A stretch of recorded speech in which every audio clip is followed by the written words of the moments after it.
ஒரு விடுதலை சிறுத்தைகள் சமூகத்தில் ஒரு அந்தஸ்து வந்திருக்கும்ல. என்ன உங்கள் வீட்டில் தான் ரைடு வருமா? அமைச்சர்கள் வீட்டில் தான் ரைடு வரும், இல்லை வேற எவனா கட்சி நகர்த்துற வீட்டில் தான் ரைடு வருமா? எங்கள் கட்சி ஆளுக்கும் ரைடு வரையா, நாங்கள் உங்கள் லெவலில் தான் இருக்கிறோம் அப்படின்னு ஒன்றா இதை பீத்திக்கலாம். இந்த லஞ்ச ஒழிப்புத்துறை போட்ட வழக்குகள்லாம் இப்போ நம்ம சொன்ன அந்த பட்டியலுக்கு 4-5 அமைச்சர்கள், இவர்கள் மீது இருக்கிற வழக்குகள் டிஸ்மிஸ் செய்யப்பட்டது, வாபஸ் பெறப்பட்டது, தள்ளுபடி செய்யப்பட்டது. அதன் மீது என்ன ஆகுது, ஒரே ஜட்ஜ்மெண்ட்டில் ஒரு இடத்துல பொன்முடினுக்குது, ஒரு இடத்துல பெரியசாமினுக்குது, ஒரு இடத்துல அனிதா ராதாகிருஷ்ணனுக்குது, மிச்ச கண்டென்ட் எல்லாம் ஒரே கண்டென்ட் ஆகுது.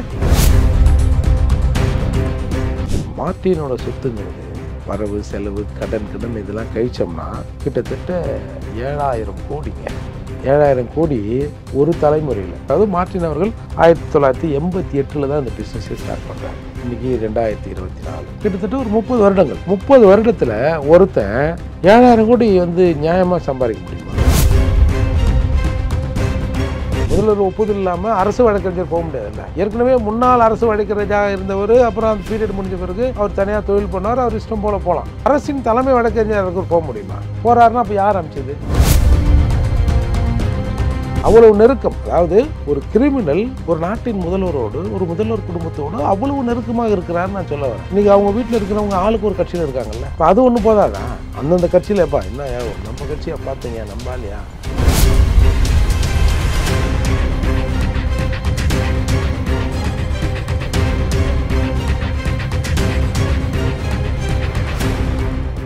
ரியல் ஒன் நேயர்களுக்கு வணக்கம். இன்றைய நேர்களுக்காக நம்முடன் இணைகிறார் புரட்சி தமிழகம் கட்சியின் தலைவரும் வழக்கறிஞருமான திரு ஏர்போர்ட் மூர்த்தி அவர்கள். வணக்கம் சார். இன்றைக்கி காலையிலே பார்த்தீங்கன்னா இடி ரைடு தமிழ்நாட்டில் பரபரக்கிற அளவுக்கு ஒரு ரைடு போயிட்டுருக்கு. விசிகாவின் துணை பொதுச்செயலாளர் வீட்டில் தான் இந்த ரைடு நடந்ததாக தகவல் வந்துட்டுருக்கு. என்ன விவரம் சார் இது? நீங்கள் சொல்கிறத பார்த்தா விசிகாவின் துணை பொதுச் செயலாளர் இவ்வளோ திருடி இருக்காரு, இவ்வளோ பதுக்கியிருக்காரு அப்படின்னு சொல்ல வரீங்களா? எப்படி இது? ஏன் உங்களுக்குலாம் இவ்வளோ வரணுமோ? இது ஏற்கனவே பல வருடங்களாக எப்பெல்லாம் மார்ட்டின் வீட்டில் மார்ட்டின் சாண்டியாகோவா அவர் பேர், அவர் வீட்டில் ரைடு பண்ணுறாங்களோ, அவர் சம்மந்தப்பட்ட அவங்க சொந்தக்காரங்க வீட்டில் ரைடு பண்ணியிருந்தாங்க. அப்போ திருமணமான பிறகு எப்பெல்லாம் மார்ட்டின் வீட்டில் ரைடு பண்ணுறாங்களோ அப்போ அவரோட மருமகன் நம்ம ரெட்டியார் வீட்டில் ரைடு பண்ணுறாங்க. இப்போ நீங்கள் புதுசாக விடுதலை சிறுத்தைகள் துணை பொதுச் செயலாளர் வீட்டில் ரைடுன்றீங்களே, இது எப்படி சரியாக இருக்குமா? அவர் வேணா நாளைக்கு மார்ட்டினின் மருமகன் ஆதவ் அர்ஜுன் ரெட்டியார் வீட்டில் ரைடு என்பதை மறைப்பதற்கு விசிகா துணை பொதுச் செயலாளர் வீட்டில் ரைடு அப்படின்னு இது மேலே வரட்டும், நமக்கு ஒரு பாதுகாப்பு இருக்கட்டும், நம்ம போய் எங்கே போய் நம்மக்கிட்ட கோடிக்கணக்கில் பணங்குது. இப்போ ஒரு பாக்கெட்டில் ஒரு 5000 வச்சுருக்கோம், நமக்கு அது காசாக இருக்கும். ஒரு 50 கோடி 100 கோடி வச்சுருக்கோம், நமக்கு 5000 காசாக இருக்கும். நமக்கு அது ஒரு பேப்பர், ஒரு காகிதம், ஒரு குப்பை, ஒரு இடத்தை அடைத்து கொண்டு இருக்கிற மெட்டீரியல். இப்போ ரைடு வருதுன்னு வச்சுங்க, யோ என்னைய அந்த மூட்டையெல்லாம் இங்கே வச்சுருக்கீங்க, தீமையான கடாசிங்க. நீங்கள் ஆற்றுல விட்டது குளத்தில் விட்டதெல்லாம் நீங்கள் கேள்விப்பட்டிருப்பீங்கள, வெள்ளத்தில் எத்தனை பணத்தை விட்டாங்க அப்போல்லாம் கேள்விப்பட்டிருக்கீங்கள. ஒரு காலத்தில் நீங்கள் பார்த்துருப்பீங்களா என்னன்னு தெரில, இந்த தீபாவளி இந்த சேட்டுங்க கணக்கை தொடங்குவாங்க. அப்போ என்ன பண்ணுவாங்க, அது முன்னாடி இருக்கிற பழைய அந்த பில் புக் எல்லாத்தையும் இந்த மாதிரி ஆறுகளில் வெள்ளம் வச்சுங்க. நான் இருந்த காஞ்சிபுரத்தில் அப்படி தான் நடக்கும். அந்த ஆற்றுல வெள்ளம் வரும் பாருங்க, அந்த நேரத்தில் அந்த செட்டு பில் புக்கெலாம் அதில் கீச்சையில் போடுவானோ, தண்ணியோட தனியாக போகட்டுன்னு. அந்த மாதிரி ஒரு ரைடு வருதுன்னு வச்சிங்களேன், என்னையா இவ்வளோ கருமத்தை எடுத்தாது இங்கே வச்சுருக்கீங்க, இதையும் சேர்த்து என் தலைமையில் ஏற்றிடுவானுவா, இதை எங்கேயாவது கொண்டு போய் மறைச்சி வைங்க அப்படின்னு சொல்லிக்கிற போது அது அவனுக்கு காகிதம், பேப்பர், பிரச்சனைக்குரிய பேப்பர். நமக்கு ஒரு 5000 பணம்னா கூட அது நமக்கு காசு. அப்படி இருக்கிற சூழ்நிலையில் வாழ்ந்து கொண்டு இருப்பவர் தான் நம்ம ரெட்டியார். இப்போது அதனால் இது பல்வேறு தடவை, இப்போ நீங்கள் 2023 ரைடு நடந்தது, 2024 மார்ச்சில் ஒரு தடவை நடந்தது, மேல ஒரு தடவை நடந்தது. ஆனால் மேலே நடக்கும்போதெல்லாம் அவர் விடுதலை சிறுத்தையின் பொதுச் செயலாளர் துணை பொதுச் செயலாளர் ஆகிட்டார். 2023 நடக்கிற போது மார்ட்டின் மருமகன் வீட்டில் ரைடு அப்படி வந்தது. இப்போ விசிகா துணை பொதுச் செயலாளர் வீட்டில் ரைடு. பரவாயில்ல, நாங்கள் கொஞ்சம் சமூகத்தில் அந்தஸ்து பண்ணியிருக்கோம்ல, ஏற்றிருக்கோம்ல. ஒரு விடுதலை சிறுத்தைகள் சமூகத்தில் ஒரு அந்தஸ்து வந்திருக்கும்ல. என்ன உங்கள் வீட்டில் தான் ரைடு வருமா? அமைச்சர்கள் வீட்டில் தான் ரைடு வரும், இல்லை வேறு எவனா கட்சி நடத்துகிற வீட்டில் தான் ரைடு வருமா? எங்கள் கட்சி ஆளுக்கும் ரைடு வரையா, நாங்கள் உங்கள் லெவலில் தான் இருக்கிறோம் அப்படின்னு ஒன்றா இதை பீத்திக்கலாம். மற்றபடி இதால் ஒரு பிரயோஜனமும் இல்லை. நல்ல வேலை, நான் கூட காலிலேருந்து பார்த்துருந்தேன். எங்கள் அண்ணன் திருமாவளவன் வந்து ஆட்சி அதிகாரத்தில் பங்கு வேண்டும் என்று நம்ம எங்களுடைய துணை பொதுச் செயலர் சொன்னார்.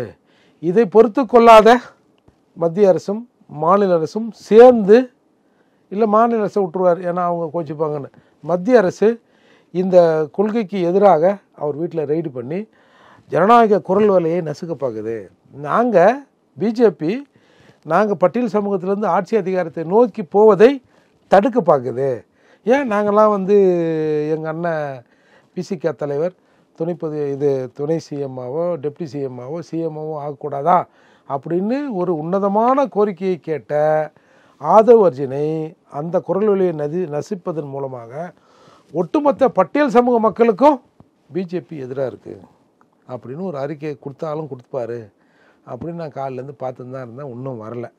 மேபி நாளைக்கு வந்தாலும் வரலாம், ரெய்டு முடிஞ்ச பிறகு இது வந்தாலும் வரலாம்.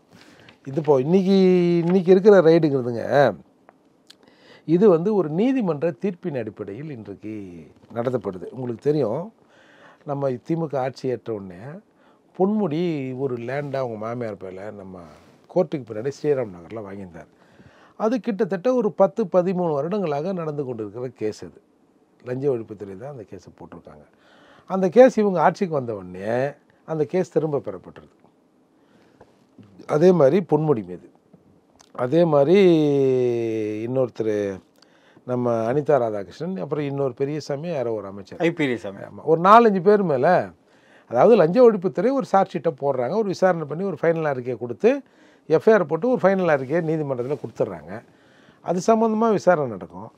அடுத்து ஆட்சி மாறினவுடனே இதில் ஒன்றும் பெருசாக முகாந்திரம் இல்லை அப்படின்னு திரும்பவும் அதே லஞ்ச ஒழிப்புத்துறை நீதிமன்றத்தில் ஆஜராகி அஃபிடவிட் போடுது. அப்போ தான் நீதிபதிகள் கேட்குறாங்க, என்னைய போன லஞ்ச ஒழிப்புத்துறை 2 வருஷத்துக்கு முன்னாடி இதில் குற்றம் இருக்குது அப்படின்னு அறிக்கை தாக்கல் பண்ணியிருக்கிறான்.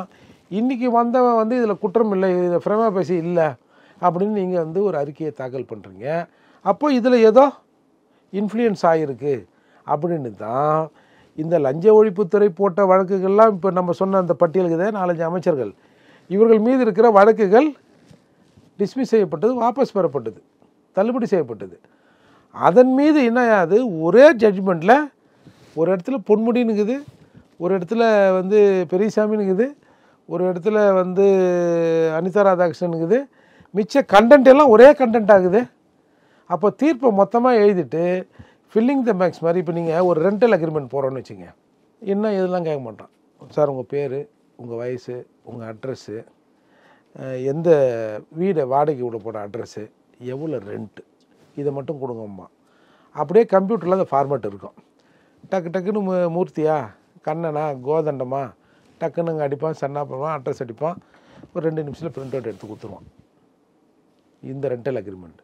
அதே மாதிரி சேல் டீடும் இப்படி தான் நடக்கும். ஒரு ஜென்ரல் ஃபார்மேட் இருக்கும், அதில் பேரை மட்டும் ஃபில் பண்ணுவாங்க. அந்த மாதிரினா அமைச்சர்கள் பேரை மட்டும் அதில் ஃபில் பண்ணிக்குது, ஒரே ஃபார்மேட் ஆகுது அப்படின்னு நீதிமன்றத்துக்கு நீதிபதி அவர்களுக்கு, மேன்மை தங்கிய நீதிபதி அவர்களுக்கு ஒரு சந்தேகம் வருது. அதன் அடிப்படையில் தான் இந்த வழக்குகள்லாம் வந்து திரும்ப விசாரணைக்கு வந்தது. அதை மாதிரி இந்த வழக்குங்கிறது வந்து நம்ம நங்கநல்லூரில் ஒருத்தர் இருக்காருங்க, அவர் பேர் நாகராஜன். அப்போது இவர் சம்மந்தமான இவர் இந்த மணி லாண்ட்ரிங் வருது இல்லையா, அப்போது அவர் வீட்டில் ரெய்டு பண்ணும்போது அவர் சார்ந்த நபர்கள்லாம் ரெய்டு பண்ணுறாங்க. அதில் வந்து ஒரு 7.2 கோடி ரூபாய் கைப்பற்றப்படுது. கைப்பற்ற உடனே அதில் வந்து மார்ட்டின் பேர், அவங்க மனைவி பேர், இதெல்லாம் எப்படின்னா இந்த மகாராஷ்டிரா கேரளாவில் வந்து இந்த சிக்கிம் லாட்ரி விற்றாங்கல்ல, அந்த ரெய்டு அப்போ வந்த உடனே மார்ட்டினு, அவரோட மனைவி லீமா ரோஸு, இவங்க இந்த மாதிரி ஒரு 4 பேர் மேலே வந்து மணி லாண்ட்ரிங் வருது. மணி லாண்ட்ரிங்னா இப்போது அந்த ஊர் லாட்ரியை விற்றுட்டு அங்கே விற்றதா தானே கணக்கு. அப்போ அந்த பணம் இங்கே எப்படி வந்தது, த்ரூ பேங்க் வழியாக வரலன்னா அது மணி லாண்ட்ரிங் தான், அதுதான் பேசிக் இதில் அப்படின்னு அந்த வழக்கை வந்து 2012 போடுறாங்க. போன உடனே இப்போ நான் சொன்னேன்ல, அதே மாதிரி அது ஆலந்தூர் நீதிமன்றத்தில் நடக்குதுங்க. 2022 நவம்பரில் நம்ம சிசிபி, மத்திய குற்றப்பிரிவு போலீஸு, நம்ம ஒரு போலீஸு இதில் வந்து முறைகேடு எதுவும் நடக்கலை அப்படின்னு ஒரு அஃபிடவிட்டை கொடுக்குறாங்க. கொடுத்த உடனே நீதிமன்றம் சரி அதான் வந்து யார் வந்து திருடுனதாக சொல்கிறாங்களோ அவங்களே வந்து திருடு போகல, ஆடு திருடே போகலன்னு சொல்லிட்டாங்க. அப்படின்னும் போது இந்த வழக்கை தள்ளுபடி செய்கிறேன்னு சொல்லிட்டாங்க. இப்போ இதில் வந்து இடி வந்து அப்பீலுக்கு போகுது. அப்பீலுக்கு போகுதுன உடனே சரி மறு விசாரணை பண்ணணும் அப்படின்னு இது முடிவெடுக்கப்பட்டு அதனை ஒட்டி அவர் இப்போ இன்றைக்கி வந்து நம்ம ரெட்டியார் விசிகா துணை பொதுச் செயலாளர் வீட்டில் ரெய்டு நடக்கிற போது மார்ட்டின் வீட்லேயும் ரெய்டு நடக்குது. இதுதான் இந்த ரெய்டோட சாராம்சம். அதால் இது இப்போ இன்றைக்கி இருக்கிற செய்தி நிறுவனங்களுக்கு இது ஒன்றா ஒரு பிரேக்கிங் நியூஸாக இருக்கலாம். ஒரு தடவை நீங்கள் அது என்ன இயர் எலெக்ஷன் எனக்கு சரியான ஞாபகம் இல்லை, ராஜீவ்காந்தி வந்து அடிக்கடி எஸ்சி வீட்டுக்கு போகிறது, பட்டியல் சமூக வீட்டுக்கு போய் சாப்பிட்றது, அதான் அவங்க பாஷையில் அப்போ தலித்துன்னுவாங்க. தலித் வீட்டுக்கு வந்து ராஜீவ்காந்தி போனார், அது போனார், இது போனார் அப்படி இப்படின்னு அப்பப்போ அடிக்கடி செய்தி வரும் அந்த எலெக்ஷன் அப்போ ஒரு பிரபல ஆங்கில நாளேடு ஒரு கார்ட்டூன் போட்டான்.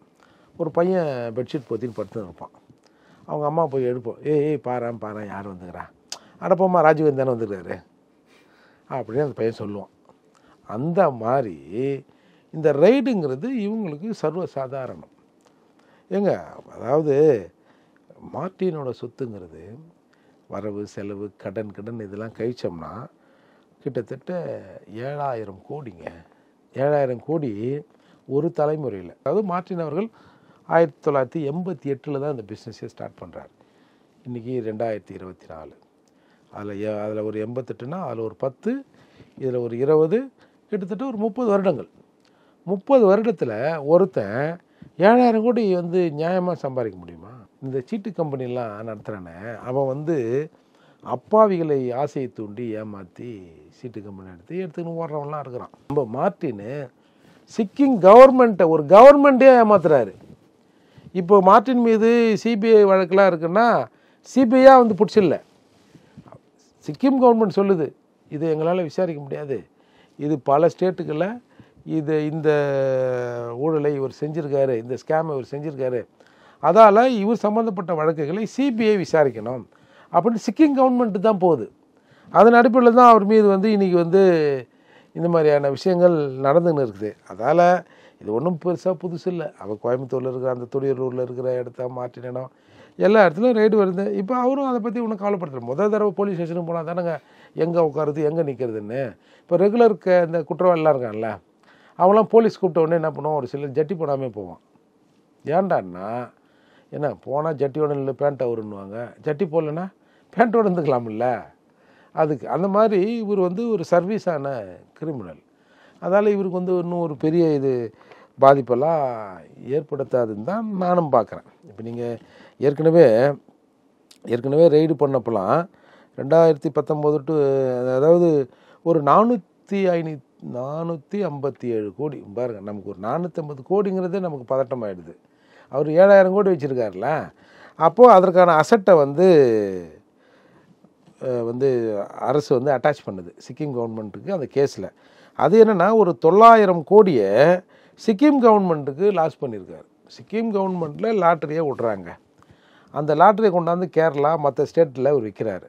அது மட்டும் இல்லாமல் கள்ள நோட்டு மாதிரி சிக்கிம் கவர்மெண்ட்டு ஒரு உதாரணத்துக்கு ஒரு 10 லட்சம் லாட்டரி அடிக்குதுன்னு வச்சுங்க, இவர் அதே மாதிரி ஒரு 10-20 லட்சத்தை சேர்த்து அடிச்சுக்கிறது. சேர்த்து அடித்து கவர்மெண்ட்டுக்கு வந்து 30 ரூபா போகுதுன்னு வச்சுங்க, இவருக்கு 100 ரூபா வருது, 2 மடங்கு அதிகமாக அடித்ததால். அப்போ இதையெல்லாம் வந்து கண்டுபிடிச்ச பிறகு தான் இவங்க வந்து எப்பா இவ்வளவு நம்ம ஏமாற்றிட்டு இருக்கிறோம் அப்படின்னு சொல்கிறாங்க. அது மட்டும் இல்லாமல் இன்றைக்கி வந்து அவர் இவ்வளோ பணம் வச்சுக்கிறதால இந்தியாவில் இருக்கிற எந்த கட்சியாக இருந்தாலும் தன்னுடைய பாக்கெட்டில் போட்டுப்பார். நீங்கள் ஒரு உதாரணம் சொல்ல போனால் கேரளா கவர்மெண்ட்டு இவர் வந்து ஸ்கேம் பண்ணிட்டாருன்னு அவரை பிடிச்சி கேஸை போடுறாங்க. அந்த கேஸில் குற்றம் சாட்டப்பட்டவருக்கு எதிராக வந்து அரசு வழக்கறிஞர், அந்த ஊர் அரசு வழக்கறிஞர், அந்த ஸ்டேட்டோட அரசு வழக்கறிஞர் வாதாடுவாருங்க. குற்றவாளிக்கு சார்பாக தமிழ்நாட்டின் அரசு வழக்கறிஞர், தலைமை அரசு வழக்கறிஞர் போய் அங்கே ஆஜராகிறார் ராமன். அவன் மிரண்டுட்டான் அந்த சிஎம், யோ என்னையா எங்கள் ஊரில் இந்த மாதிரி ஸ்கேம் பண்ணியிருக்காரு, ஊழல் பண்ணியிருக்காரு, சிபிஐ வழக்கு இருக்குது அப்படின்னு சொல்லிட்டு நாங்கள் வழக்கு போட்டால் தமிழ்நாடு கவர்மெண்ட்டே இவர் பின்னாடி நிற்கிற மாதிரி ஒரு அரசு தலைமை வழக்கறிஞரை கூட்டாந்து ஒரு அக்யூஸ்டுக்கு எங்கள் ஊரில் வாதாட வைக்கிறீங்களே, இது கொஞ்சமாவது நியாயமாக இருக்கா, உங்களுக்கு மனசாட்சி இடம் கொடுக்குதான்னு சொன்ன பிறகு கடிதம் எழுதிய பிறகு நம்முடைய மாண்புமிகு தமிழக முதலமைச்சர் கருணாநிதி அவர்கள் அந்த வழக்கறிஞரை வாபஸ் வாங்க சொன்னார். என்ன வெளியே வந்துருச்சியா உடியான்னு. அப்போது நீங்கள் பாருங்கள், அப்போது ஒரு ஒரு ஒரு ஸ்டேட்டில், பக்கத்து ஸ்டேட்டில் உன்னை குற்றவாளியாக நிறுத்திட்டான்னா முதல்வர் பதைக்கிறான்னு தானே அர்த்தம். இப்போ முதல்வர் ஒப்புதல் இல்லாமல் அரசு வழக்கறிஞர் போக முடியாதுல்ல. ஏற்கனவே முன்னாள் அரசு வழக்கறிஞராக இருந்தவர் அப்புறம் அந்த பீரியட் முடிஞ்ச பிறகு அவர் தனியாக தொழில் பண்ணார், அவர் இஷ்டம் போல் போகலாம். அரசின் தலைமை வழக்கறிஞருக்கு போக முடியுமா? போகிறாருன்னா அப்போ யார் அமைச்சது அப்படின்ற கேள்வி வந்தது இல்லை. உடனே நம்மளுடைய முதல்வர் சொல்லிட்டாரு, அப்புறம் எப்பா வாபஸ் வாங்கிக்கோங்கப்பா அப்படின்னு சொன்னார். அதே மாதிரி நீங்கள் நம்ம கர்நாடகாவில் அவர் மேலே வழக்கு இருக்குது, அது மாதிரி பல ஊரில் வழக்கு இருக்குது. அதான் இந்த இடி ரெய்டில் முக்கியமான டாக்குமெண்ட் ஏதாவது கைப்பற்றப்பட்டதுன்னா ஆதவ் அர்ஜுனுக்கு ஏதாவது சிக்கல் வர வாய்ப்பு இருக்கா சார், இல்லை கைதாக வாய்ப்பு இருக்கா? அதெல்லாம் இதில் கைதுலாம் இல்லைங்க. இது ஏன்னா இது பழைய ப்ரொசீடிங்ஸ், இது இப்போ புதுசு இல்லை.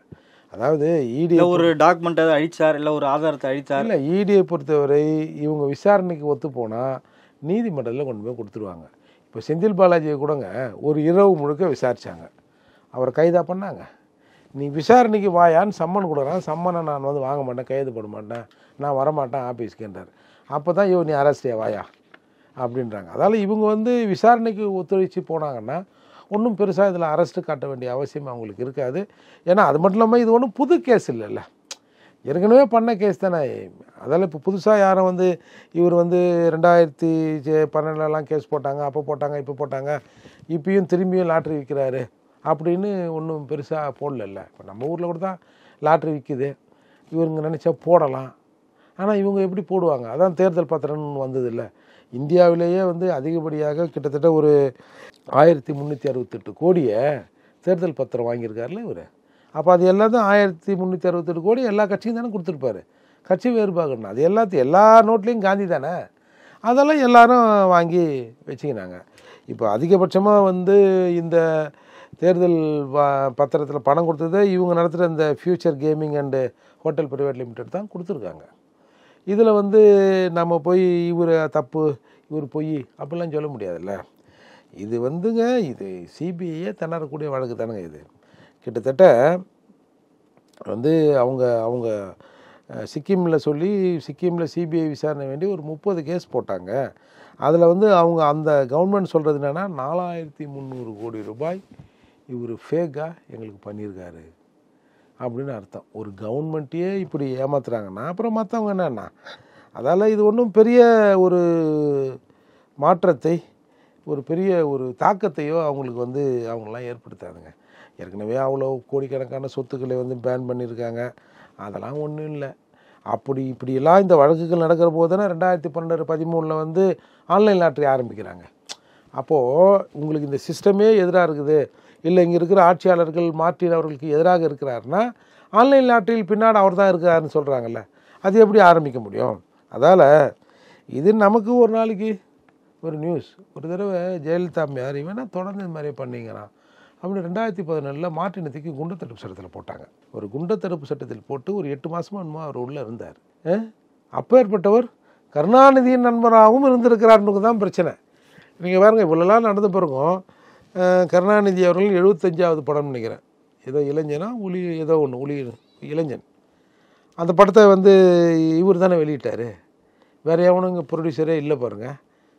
அப்போது கருணாநிதி அவர்கள் குடும்பத்தோடு இந்த மார்ட்டின் குடும்பம் தொழில் ரீதியாக சம்பந்தம் மட்டும் இல்லாமல் வந்து ரிலேஷன்ஷிப்பாகவும் ஆகிறதுக்கான ஒரு முயற்சியெல்லாம் நடந்தது.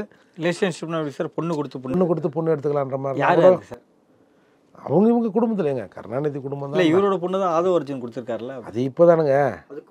அதுக்கு இன்னும் பையன் ஏதாவது ஒரு பொண்ணு கூட எடுக்கணும்னு நினச்சிருக்கலாம்.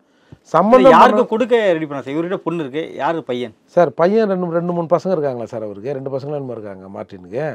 அதில் ஏதாவது ஒரு சம்மந்தம் பண்ணலான்னு, ஒரு முதலமைச்சர் குடும்பத்தோடு சம்மந்தம் பண்ணலான்னு கூட அவர் நினச்சிருக்கலாம். அந்த மாதிரியான டாக்லாம் அப்போ வந்தது.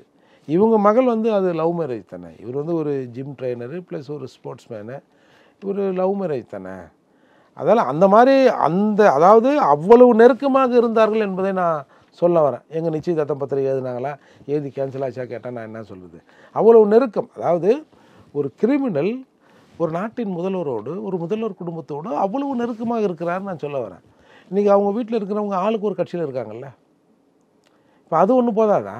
அந்தந்த கட்சியில் எப்பா என்ன நம்ம கட்சியை பார்த்தீங்க நம்பாலையா அப்படின்னு சொல்கிறதுக்கு அவங்க வந்து இந்த மாதிரி ஆளுக்கு ஒரு இடத்துல அவங்க வந்து கட்சியை வந்து வந்து சேர்த்து விட்ருக்காங்க. நமக்கு என்னென்னா பரவாயில்ல, நம்ம ஊருக்கார் ஒருத்தர் பர்மாவில் வந்து கூலி வேலை செஞ்சிருந்தவர் அங்கே வந்து பணம் கொடுத்து லாட்ரி வாங்கியிருப்பார். ஆனால் இங்கே அவருடைய லாட்ரியே பணம் கொடுத்து ஜனங்க வாங்குறாங்க, அதையும் டூப்ளிகேட் லாட்ரியே வாங்க வச்சுருக்காருன்றது தான் நம்ம ஒரு தமிழனாக இது மீது நம்ம பெருமை கொள்ளணும்னு தான் நான் நினைக்கிறேன்.